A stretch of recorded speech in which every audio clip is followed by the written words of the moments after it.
We cannot just say, oh, we will leave other countries. When he was speaking, he compared us with India and everything and their budget. And that's what I'm saying. For me, the best comparison is to look at the per capita. Where was China in 1980 as per capita? $193. And we were 870. They're now at 8,000, which means they've grown their own economy by 4,000%. And we have, and ours had just gone on with less than 200%. What I was trying to say, that $200 million he's talking that he's earning, I happened to be governor that period. Let's talk about how that money, where that money went to.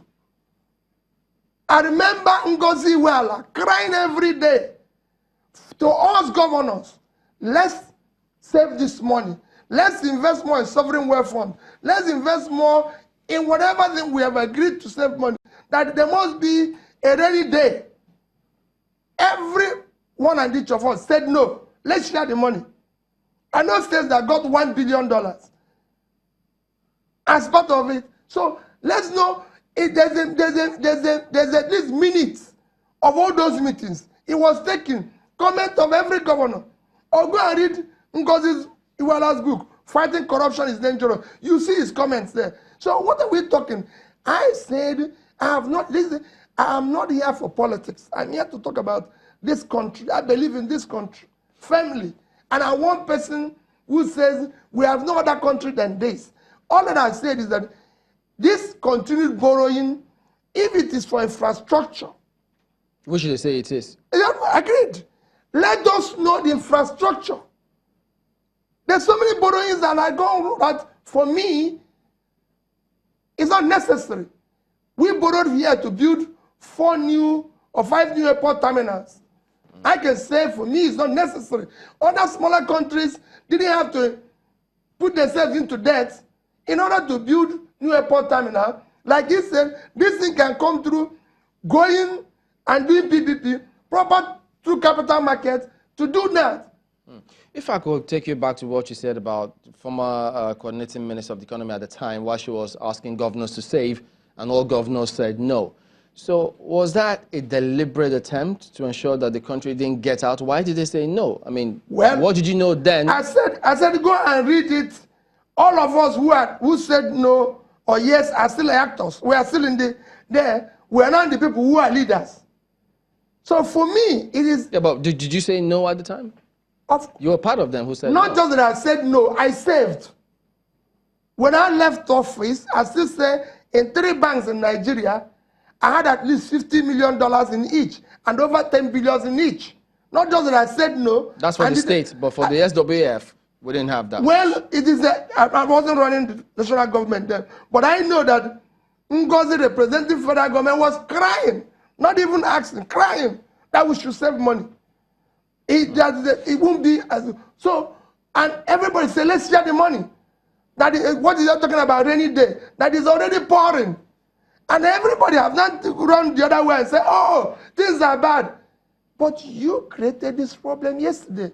All that I said, which I want the prof to agree with me, is that yes, we hired a new government at all levels in order to stop what is happening. If you're hired in a company that is collapsing, the first thing that shows you in control is that you stop that downward sliding. Now, 10 million more people have gone into poverty. Our power, for example, look at the issue of power generation. This is national planning. The last national planning we had in 1980 showed that we're going to have, by year 2000, 20,000 megawatts. All we hear today is 4,000, 5,000, 6,000.